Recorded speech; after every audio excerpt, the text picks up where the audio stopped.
everyone, in this first video I want to just talk about the interface of Photoshop. So what are all of these different panels that you see? I have Photoshop from the cloud opened up here. Once you've installed this, or if you're working on the school computers, you would come over to the Start button and look for Adobe, and you would open up Adobe Photoshop. If you're on your home computer, you may be looking for the little icon of the Creative Cloud. Either way, let's open up Photoshop and start looking at the panels. I have here already a couple of documents open, just so you could see how those look. We'll go through opening them up together in another video. So to start off with, this area here where I have my images is called the document area. I have several images open, and in Photoshop they open up as tabs.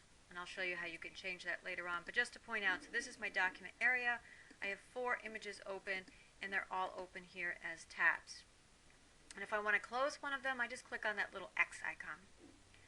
Over here, we have the Tool panel, and by clicking on the top of it, I can click and drag it around. So these are all the different kinds of tools that we're going to be learning about throughout the semester. I could choose to have this as a double column by clicking on this little arrow here. So whichever way works for you, and you can experiment with kind of moving this and dragging it around.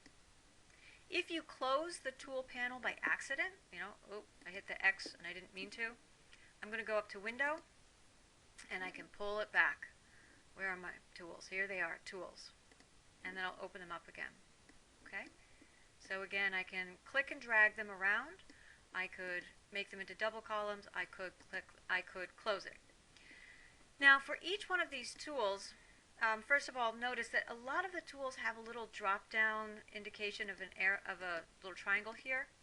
And that means if I click and hold on this, I'll find other related tools embedded within. So just take a second and go through some of these tools and see how actually there are more tools than you realize. Once you just start clicking, you can realize, get to a whole bunch of other tools. Each one of these tools has some presets, and you can change those presets. So, for example, I'm going to click on the paintbrush here, and I'm going to go up to this panel up here, which is called the Options bar. And this is where I could change the presets. For example, what you're going to be doing for your first assignment is the opacity.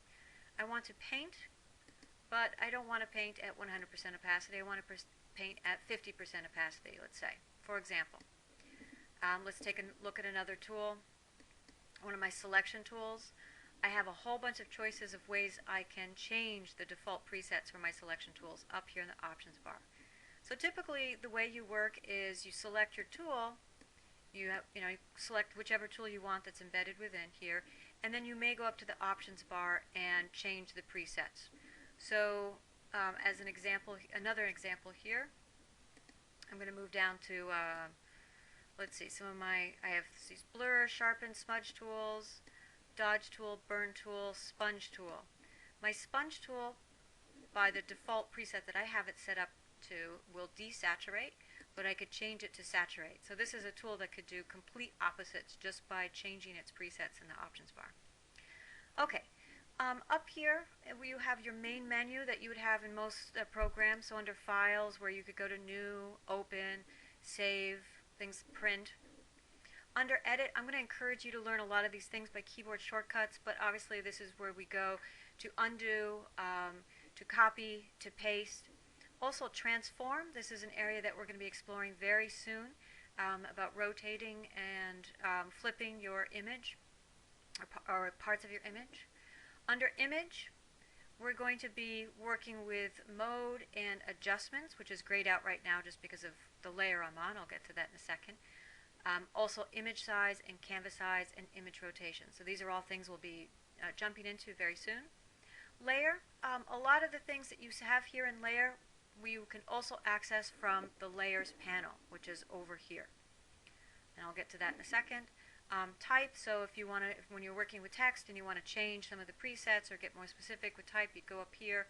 Select, well, the first group of tools that we have over here are the selection tools. And so some of the presets you can change right here under the main area for Select. Filter, this is something that we'll get into much later on.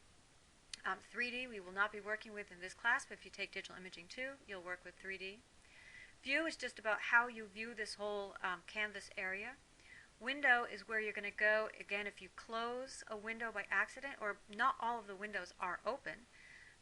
If I close something or I want to open it up, I can go to get it from window, and I can also adjust my workspaces. Another thing I could do under window is if, let's say, I don't want to have all my images open up just one by one as tabs, I could have them 3 line up as a horizontal, for example. So you can, under window, arrange, or 4 up. I could see 4 of them at the same time.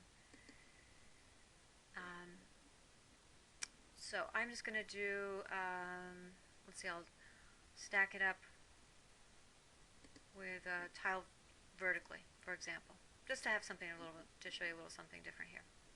And under help, that's where you can go online and get some help, additional help. Over here, so there are some additional panels, and some of them are docked. One of the panels that you're going to want to use a lot is called the History panel. You may or may not see this icon. So if this isn't here, you can go up to Window and choose History. And once you have it, so I can take this panel, any of these panels I can click and I can drag them out. If I click on that double arrow, it makes it like a small little icon again. So this is all about saving screen real estate. If you want to dock any of these little icons, you bring it back over to the column, and when you see that blue bar up there, that means if you let go, it's going to be docked. So History panel, you can click on any one of these and see what they open up, and you click Open, or mine's not minimizing now, and click on them. Oh, I had a little frozen action there. Click on them again to get them to be small. Over here, the way these panels look is really going to depend on how you have your workplace set up. So if yours looks different from mine, don't worry about it. I have my presets set to Essentials, but if I change it to Photography, notice how things change here. I could change it to Typography, and again, my panels are going to change here.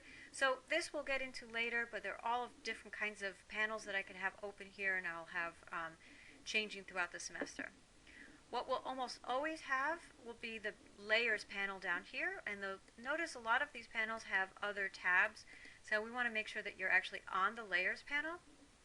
And so pretty early on from your first project, we're going to start working with layers, because layers is like what's one of the beautiful things about Photoshop, is that we can stack things up in different layers and make non-destructive edits.